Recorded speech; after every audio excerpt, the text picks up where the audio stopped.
በኢትዮጵያ የቲክቶክ ታሪክ 2 ሚሊዮን ተከታዮችን በማግኘት ኢንፎርማቲቭ ኮንተንት ወይም ዜና ላይ የመጀመሪያው ቀዳሚ ወጣት ነው።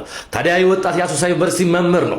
ብዙ ወጣቶችን መክሊታቸውን እንዲያገኙ ቻሌንጅ በማስጀመር ቲክቶክ ላይ ቲክቶከርም እንዲሆኑ ረድተዋቸዋል። ይህ ወጣት ታዲያ ፈጣንና ታማኝ መረጃዎችን ለኢትዮጵያን በማጋራት የሚቀርም የለም፣ አንዳንዴም ከጉዳዮቹ ሊቀርም ይችላል ይሉለታል። ዙሪያ ያሉ ወዳጆቹ እሱ መረጃ ያገኝ እንጂ ከለቅሶ ቤት እስከ መጸዳጃ ቤት ዜናዎችን ለመስራት ችግር የለበትም። ብቻ አድማጮቹ ጋር ዜናውን ያደርስ እንጂ የትም ቦታ ሆኖ የመቅረስ ችግር የለበትም።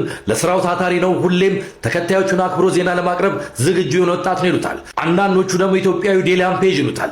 ምክንያቱ ደግሞ ኢትዮጵያን ፕሮሞት በማድረግ ኢንተርናሽናል ተጽዕኖ መፍጠር የቻለ ዴላም ፔጅ ላይ አባይን በማስተዋወቅ ቀዳሚ የሆነ ግለሰብ ነው። ታዲያ ወጣቱ በዚህ ዓመትም እንደተሞሸረ ይታወቃል። ታዲያ በቅን ልቦች የመጀመሪያው የወሩ ተጽዕኖ ፈጣሪ በመባልም ተሸልሟል። እስካሁን ማውራላችሁ ስለ ብሩክ ኒውስ ወይም ስለ ብሩክ ጫላ ነው። ታዲያ ብሩክ ኒውስ 2 ሚሊዮን ተከታዮችን እጅግ በጣም አስቸጋሪ ፈታኝ በሆነው መረጃ ማቀበል ላይ ማግኘትም ችሏል። ጠንካራ ሰራተኝነት ባለቤት፣ ስራውን ያከበረ፣ ወጣቶቹን ያነሳሳ፣ ሀገሩን ለመለወጥ የሚዳዳ ድንቅ ወጣት ነው። ብሩክ ወንድሜ እንኳን ደስ ያለ፣ እንኳን እግዚአብሔር ረዳ። ብዙዎች የምትወዱት፣ የምታደንቁት፣ የምትከተሉት ፍቅራችሁን ግለጹለት፣ ኮንግራም በሉት።